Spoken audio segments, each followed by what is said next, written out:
አሁን ደግሞ ወደ ምርጫ ዘገባዎች እናልፋለን። በሶማሌ ክልል መራጩ ህዝብ በእውቀት ላይ ተመስርቶ እንዲወስን የሚያስችል በሶማሌኛ ቋንቋ የተዘጋጀ የመጀመሪያው የፓርቲዎች ክርክር ኢቢሲ አካሂዷል። የክርክሩ መድረክ የሶማሊያ ክልል መራጮች የፓርቲዎችን ፖሊሲ በቋንቋቸው እንዲመዝኑ ያስችላል። ብሩክታዊት አስራት ሰባተኛውን ጠቅላላ ምርጫ አካታችና ግልጽ ለማድረግ እየተሰራ ባለው ስራ የኢትዮጵያ ብሮድካስቲንግ ኮርፖሬሽን ኢቢሲ ለመጀመሪያ ጊዜ ለሶማሊኛ ቋንቋ ተናጋሪዎች የፖለቲካ ፓርቲዎች የክርክር መድረክ አካሂዷል። ይህ መድረክ ፓርቲዎች አማራጭ ፖሊሲዎቻቸውንና የፖለቲካ አቋማቸውን ለሶማሌ ህዝብ በቀጥታ እንዲያስተዋውቁ ትልቅ በር ከፍቷል። እንደሚታወቀው የኛ የሶማሌ ህዝብ በብዛት አማርኛ ተናጋሪ አይደለም። ህዝባችን በብዛት ሶማሊኛ ተናጋሪ ነው። ስለዚህ ዛሬ ይሄ ክርክር በሶማሊኛ ማከራከራችን የፖለቲካ ፓርቲዎች ማለት ነው ማኒፌስቶአችን፣ ፕሮግራማችን፣ ፖሊሲያችን ማቅረቡ ህብረተሰቡ ውስጥ የኛ አይዲያ ህብረተሰቡ ውስጥ በደንብ እንዲገባና ህብረተሰቡ ተረድቶ ማለት ነው የፈለገውን ፓርቲ በተረዳበት በግንዛቤ እንዲመርጥ ያስደርገዋል። በፊት ህብረተሰቡ አያቀንም፣ እኛም ብዙም አያቀንም።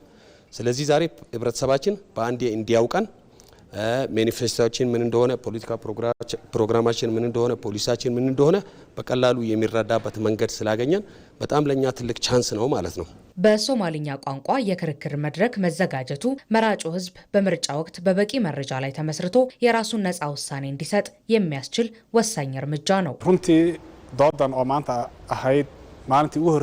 በመጀመሪያ ኢቢሲ በሶማሌ ፓርቲዎች መካከል ለመጀመሪያ ጊዜ ይህንን አይነት ክርክር በዚህ መድረክ እንዲያከናውኑ ማድረጉ ስለ ምርጫውና በምን አይነት አኳኋን በምርጫው ላይ እንደሚሳተፉ የሚናገሩበት እድል መፍጠሩ እንዲሁም እያንዳንዱ ፓርቲ የፖለቲካ ፕሮግራሙን እንዲያቀርብ መደረጉ በጣም አስደስቶናል።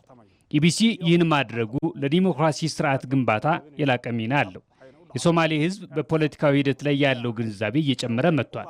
በዚህ ምርጫም የራሱን ውሳኔ ለመስጠት ዝግጁ ነው። ከዚህ ቀደም የሶማሌ ክልል መራጭ ህዝብ በቂ ግንዛቤ ሳይኖረው ድምፅን ሲሰጥ የቆየ ቢሆንም አሁን ግን በገዛ ቋንቋው በተዘጋጀው የክርክር መድረክ አማካኝነት የፓርቲዎችን ማንነትና ዓላማ በሚገባ ለመረዳት እድል አግኝቷል።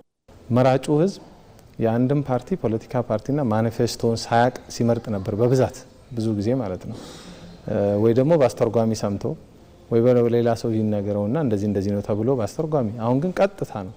ብልጽግና ፓርቲ ምን አቋም አለው፣ በፖለቲካ ፓርቲ ምንድነው በኢኮኖሚ በኩል ያለው አቋም የሚለውን የሶማሌ ማህበረሰብ በግልጽ መስማት ይችላል ማለት ነው። ሜቢ አሁን በአማርኛ ይሁን ቢባል ዛሬ እዚህ ከተከራከርናቸው ፓርቲዎች ግማሹ በላይ ላይመጡ ይችላሉ፣ ምክንያቱም ቋንቋ ስለማይችሉ።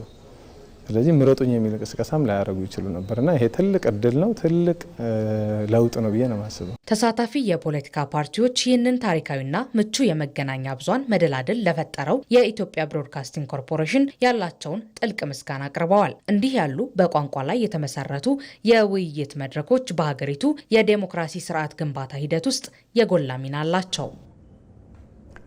የኢትዮጵያውያን የዲሞክራሲ ሂደት ወደ ላቀ ደረጃ ለማሸጋገር ዜጎች በምርጫ ሂደት ያላቸው ተሳትፎ ወሳኝ ነው። በአዲስ አበባ የሚገኙ የሀረሪ ክልል ተወላጆች ለሰባተኛው ጠቅላላ ምርጫ ተሳታፊ መሆን የሚያስችላቸውን የምርጫ ምዝገባ እያካሄዱ ነው። አሚር ጌቱ በአዲስ አበባ የሚገኙ የሀረሪ ክልል ተወላጆች በሰባተኛው ጠቅላላ ምርጫ ተሳታፊ መሆን የሚያስችላቸውን የምርጫ ምዝገባ እያካሄዱ ነው። ይህ ምርጫ በአዲስ አበባ የሚገኙ የሀረሪ ክልል ተወላጆች ለሀረሪ ክልል ምክር ቤት የሚያደርጉት ምርጫ ሲሆን የክልሉ ተወላጆች ባሉበት ስፍራ ሆነው መምረጥ የሚያስችላቸው ነው። ለክልሉ ተወላጆች በአዲስ አበባ ከተማ 6 ልዩ የምርጫ ጣቢያዎች የተዘጋጁ ሲሆን ከነዚህ ጣቢያዎች መካከል ቦሌ ፍላሚንጎ አካባቢ በሚገኘው ልዩ የምርጫ ጣቢያ ተገኝተን አጠቃላይ የምዝገባ ሂደቱን ተመልክተናል። በስፍራው ሲመዘገቡ ያገኘናቸው የክልሉ ተወላጆች ይህ ምርጫ በኢትዮጵያ የዲሞክራሲ ልምምድና እድገትን ለማረጋገጥ በሚደረገው ጥረት የዜግነት ድርሻችንን ለመወጣት ያስችለናል ብለዋል። እኔ እንደ ምርጫ ነው የምወስደው መብትና እድልም እንደማለት ነው። እንደ እድል ነው የምወስደውና ካርድ ወስደናል። ከባለፈው 5 ዓመት ያሁኑ የተሻለ ነው ብዬ አስባለሁ። በምርጫ ጣቢያ ብዛትም ከሰውም ያመዘጋገብ ሁኔታና ቅልጥፍና አንጻር ጥሩ ነው እላለሁ። ያልተመዘገቡ መጥተው እንዲመዘገቡና ዲሞክራሲያዊ መብታቸውን በአግባቡ እንዲጠቀሙ ጥሪ ለማቅረብ እወዳለሁ። ከዚህ በፊት 2 ጊዜ ፓርቲሲፔት አድርጌያለሁ። አሁን 3ኛዬ ነው። ቤተሰብ እንዳለ ተሰብስበን ሁላችንም ካርድ ለመውሰድ እዚህ ተገኝተናል። እዚህ መተን ካርዳችንን በአጭር ጊዜ ነው ወሰድነው። ምንም ችግር የለውም። የሚያስፈልጉትን ፎርማሊቲዎች አሟልተን በእኔ በኩል ካርዴ ወስጃለሁ። የክልሉ ተወላጆች የሚሳተፉበት ይህ ምርጫ በኢትዮጵያ የምርጫ ሂደት በቁጥር አናሳ መሆን የዜግነት መብትን እንደማይጎዳ ማሳያ መሆኑን በአዲስ አበባ የሐረሪ ተወላጆች አስተባባሪ ኮሚቴ አባል የሆኑት አምባሳደር ነቢል መህዲ ገልጸዋል። በአዲስ አበባ የሚገኙ ሐረሪ ተወላጆች ለሐረሪ ክልል ምክር ቤት የሚያደርጉት ምርጫ ነው። ሐረሪ ብሔራዊ ጉባኤ በዋነኝነት ተልዕኮ ምንድነው? የሐረሪን ሕዝብ ቋንቋ ባህልና ቅርጽ የመጠበቅ ተልዕኮ ያለው ነው ማለት ነው። በአጠቃላይ ይሄ የሀገራችን የምርጫ ሂደት በቁጥር አናሳ መሆን የዜግነት መብትን እንደማይጎዳ እንደማይነካ ማሳያ ነው። ሕገ መንግስታችንን የሀገራችን ዲሞክራሲያዊ ሂደትም እድገት መገለጫ ነው።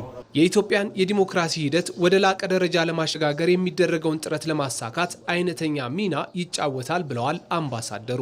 የሀገራችን የዲሞክራሲያዊ ሂደት ወደ ላቀ ደረጃ መሸጋገሩን የምናይበትና ቅቡልነት ያለው መንግስት ቀጣይነቱን የምናረጋግጥበት ሁኔታ ይሆናል። በአዲስ አበባ የሚገኙ የሐረሪ ክልል ተወላጆች እስከ መጋቢት 24 ድረስ ሙሉ በሙሉ ይመዘገባሉ ተብሎም ይጠበቃል። በቤኒሻንጉል ጉሙዝ ክልል በተለያዩ አካባቢዎች መራጮች ካርዶቻቸውን እየወሰዱ ይገኛሉ። የአሶሳ ከተማ ነዋሪዎችም በምርጫውን በንቃት ለመሳተፍ ተዘጋጅተዋል። ነስረዲን ሐሚድ ተጨማሪ ያለው። ኢትዮጵያ ሰባተኛውን ጠቅላላ ምርጫ በመጪው ግንቦት ወር ለማካሄድ በርካታ ዝግጅቶች በማድረግ ላይ ትገኛለች። በቤኒሻንጉል ጉሙዝ ክልል የአሶሳ ከተማ ነዋሪዎች ምርጫው ነጻ፣ ፍትሃዊ፣ ዲሞክራሲያዊና ሰላማዊ ሆኖ እንዲጠናቀቅ የበኩላቸውን አስተዋጽኦ እንደሚያበረክቱ ገልጸዋል። ምርጫ ካርድ ተቀብዬ ግንቦት ወር ላይ የሚበጀኝ መንግስት ለመምረጥ ዝግጅት አድርጌ ነው ያለሁት።